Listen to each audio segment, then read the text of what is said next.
ونستعينه ونستغفره ونعوذ بالله من شرور أنفسنا سيئات أعمالنا من يهده الله فلا مضل له ومن يضلل فلا هادي له أشهد أن لا إله إلا الله وحده لا شريك له وأشهد أن محمدا عبده ورسوله اللهم صل على محمد وعلى آله وأصحابه ومن تبعهم بإحسان إلى يوم الدين. قال الله تبارك وتعالى في القرآن الكريم يا أيها الذين آمنوا اتقوا الله حق تقاته ولا تموتن إلا وأنتم مسلمون يا أيها الناس اتقوا ربكم الذي خلقكم من نفس واحدة وخلق منها زوجها وبث منهما رجالا كثيرا ونساء واتقوا الله الذي تساءلون به والأرحام إن الله كان عليكم رقيبا يا أيها الذين آمنوا اتقوا الله وقولوا قولا سديدا يصلح لكم أعمالكم ويغفر لكم ذنوبكم ومن يطع الله ورسوله فقد فاز فوزا عظيما أما بعد فإن أصدق الحديث كلام الله تعالى وخير الهدى هدى محمد صلى الله عليه وسلم وشر الأمور محدثاتها فإن كل محدثة بدعة وكل بدعة ضلالة وكل ضلالة في النار.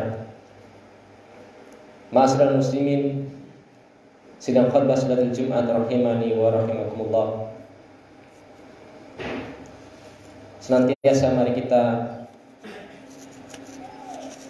bersyukur kepada Allah Tabaraka wa Ta'ala,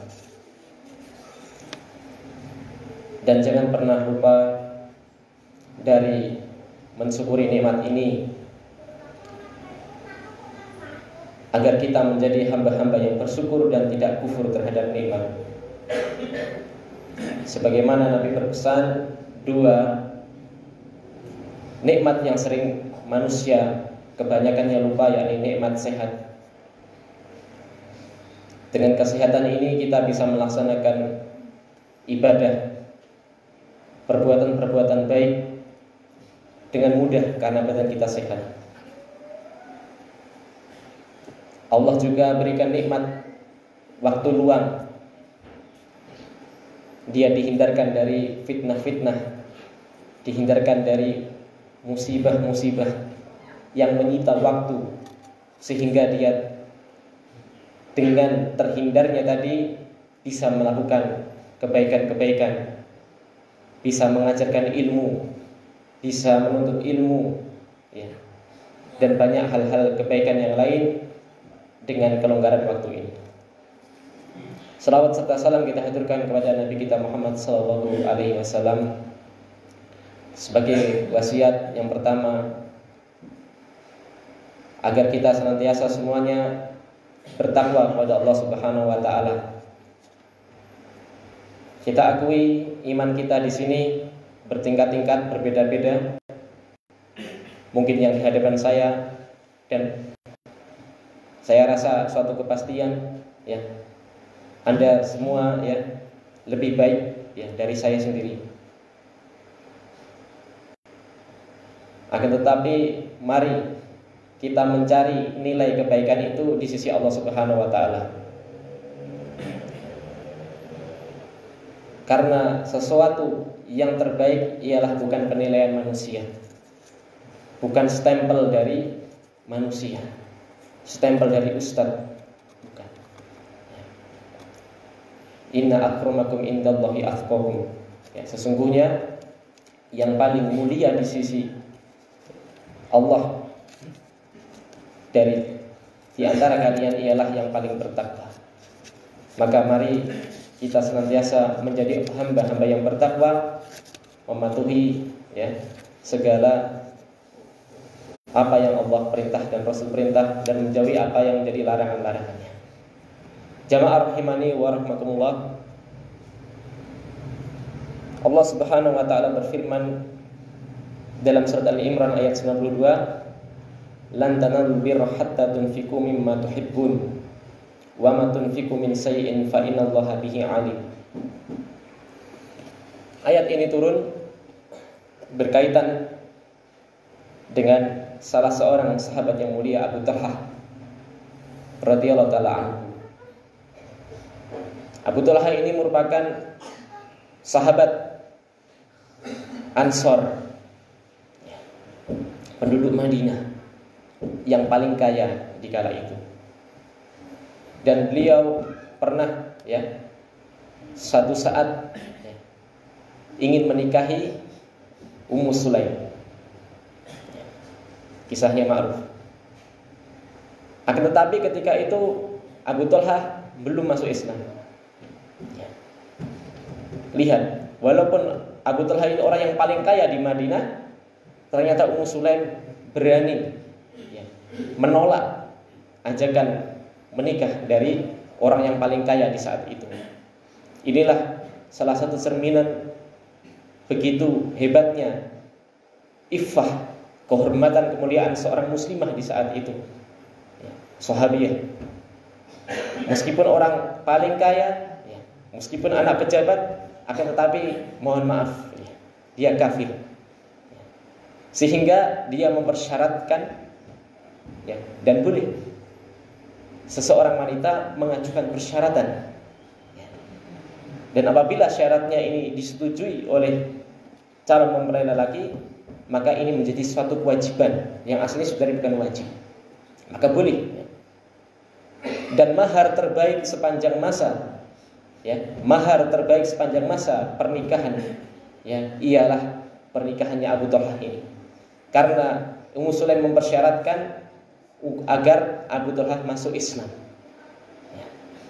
Ini patut dicontoh bagi yang kita memiliki anak perempuan ataupun saudari perempuan.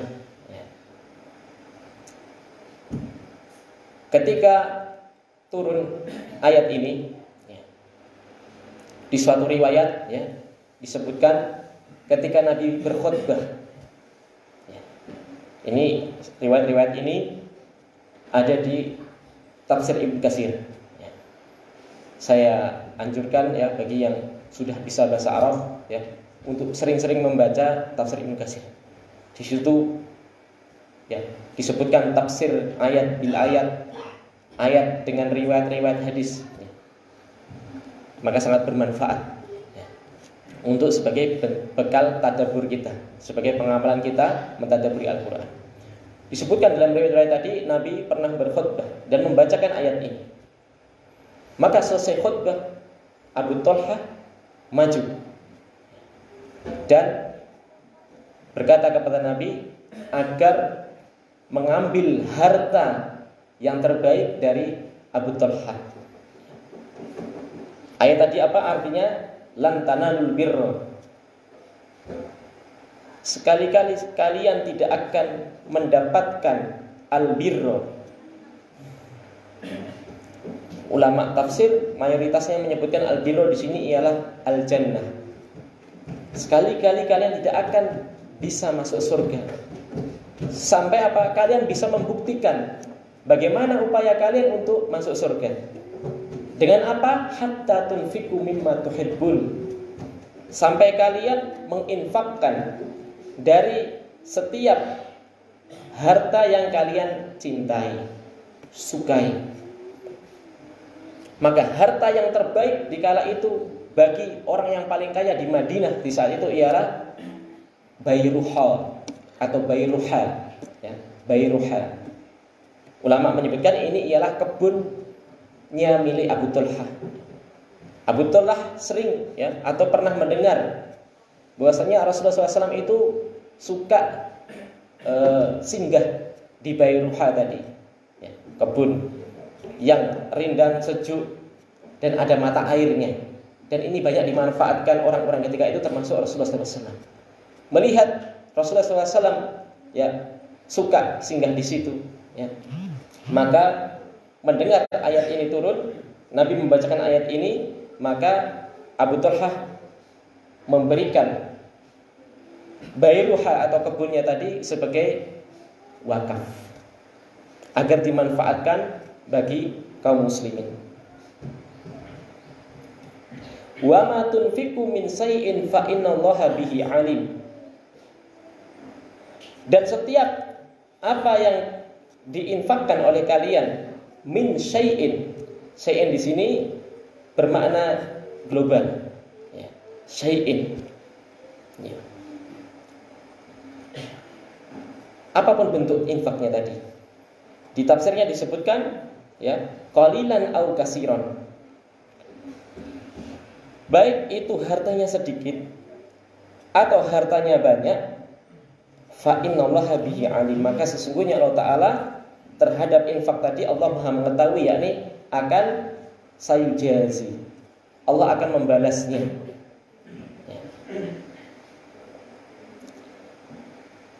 Sayujazi kullu munfik bihasbi amalihi.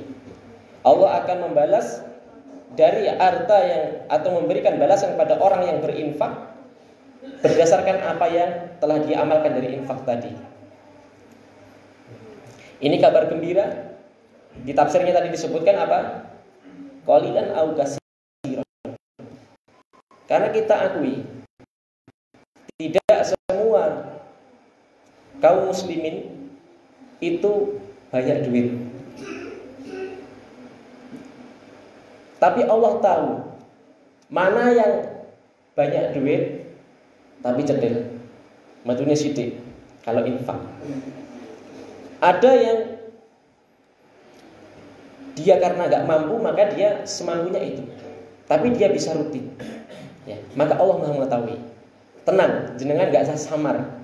Engkau kalah karo sing akeh, enggak. Sesuai kemampuan kita. Sering ya Ustadz Firanda itu menyebutkan kalau kaum muslimin itu harus semangat golek duit. Nah, tapi ingat, ini ada tanbihnya. Golek duitnya ada niatan. Ya. Kalau kaum muslimin itu kaya, harapannya ialah untuk mendanai kebaikan-kebaikan, mendanai pondok pesantren, menggratiskan para penuntut ilmu, memberi makan janda yang miskin, anak yatim. Jadi punya semangat di situ. Walaupun nanti yang menentukan dapat banyak atau sedikit itu Allah Subhanahu wa Ta'ala. Ya, maka tidak ada alasan bagi kaum muslimin untuk bermalas-malasan. Aku lupa hadza wastaghfirullahi wa lakum wa lisa'il muslimin wal muslimat fastaghfiruhu innahu huwal ghafurur rahim.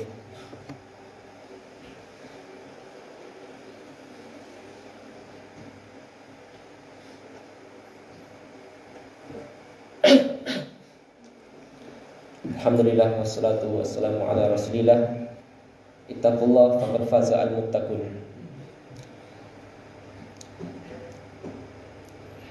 Kabar gembira yang kedua dari ayat ini ialah seseorang itu diberi karunia oleh Allah berbeda-beda. Ya, mungkin ya para ustadz Allah mudahkan untuk menyampaikan ilmu dari ilmu yang pernah dia dapatkan. Maka dia banyak mendapatkan saham, kebaikan-kebaikan, tabungan nanti di akhirat karena apa? Dakwah ilallah. Ada yang tidak punya kemampuan itu, tapi dia seorang hafid. Ya, maka dia mengajarkan anak istrinya hafal ke angel. Tapi dia semangat kalau ibadah. Nyampaikan ceramah nggak bisa karena ilmunya terbatas. Tapi dia sering puasa Nabi Daud. Tidak pernah telat sholat jamaah. Ya. Tidak pernah lowong gang anggene apa? Sholat tahajud. Berbeda-beda. Dan ternyata ada satu pintu, yakni dari pintu sedekah, berkaitan dengan ayat ini. Maka kejujuran seorang muslim ya bukan dari sisi nominal berapa rupiah yang ia infakkan, akan tetapi sesuai dengan apa yang ia suka. Generasi terbaik sahabat radhiyallahu anhum memberikan contoh panutan ialah siapa? Abu Talha. Mampu memberikan wakaf. Kalau kita sudah apa? Ya, itu sebagai gambaran saya pribadi juga. Walaupun mungkin seminggu sekali lah hari Jumat. Apakah yang melulu yang dikeluarkan uang 1.000-an, uang 2.000-an? Ya sekali-kali yang warna merah. Saat ini mang ibu ya warnanya merah ya mas. Dilatih. Karena apa? Disebutkan as-shadaqatu burhanun dalam Arba'in Nawawi itu. Jadi sedekah itu ialah burhan, bukti keimanan panjenengan. Ada yang menyebutkan dari kata as-sidqu, kejujuran. Jujur tidaknya jenengan iman kepada Allah, iman kepada hari akhir ialah seberapa kendel jenengan anggene sedekah. Maka mari kita renung. Dan ada riwayat juga yang menyebutkan bagus. Disebutkan Bairuha tadi ternyata diberikan kepada yang paling banyak sahamnya nanti untuk memanfaatkan wakaf tadi ialah kerabat-kerabatnya Abu Talha sendiri. Abu Talha tanya kepada Nabi, ya, bagaimana kalau diwakafkan kepada saudaranya yang miskin? Maka Nabi menyebutkan ada kedua kebaikan. Ya, pertama ialah al-ihsan, berbuat baik dengan sedekah. Yang kedua ialah silaturahim, menyambung silaturahim. Maka sebagai penutup, maka mari kita perhatikan ya, saudara-saudara kita. Apabila kita memiliki mungkin lapangan pekerjaan ya, diusahakan yang paling dahulu ialah orang yang paling membutuhkan dari kerabat kita ya. Dan dakwah itu lebih bisa diterima dengan praktek. Jenengan bacakan ayat hadis ngasih untuk nika kalau nggak pernah berbuat baik, nggak pernah apa memberikan mengajak kebaikan secara real seperti tadi itu misalnya lebih sulit. Ya. Contoh Nabi pernah apa ngasih kambing ya 100 atau 1 lembah itu diberikan kepada Arab Badui ya, suatu penduduk kampung. Ya. Maka orang ini masuk Islam, balik ke desane bilang mlebu Islam, engko dikai wedhus akeh. Ya maka berbondong-bondong satu kampung itu masuk Islam. Ya seperti ini caranya. Maka semangat kita sebagai kepala keluarga ya mencari nafkah tentu yang halal agar kita bisa nafkah yang wajib, yakni nafkah kepada anak istri, zakatul mal, juga nafkah yang apa? Sunnah sifatnya.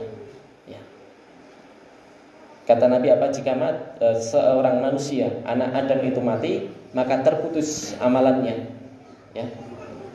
Terputus amalannya maksudnya nggak bisa lagi beramal, nggak bisa lagi sholat, nggak bisa lagi puasa, karena dia mati.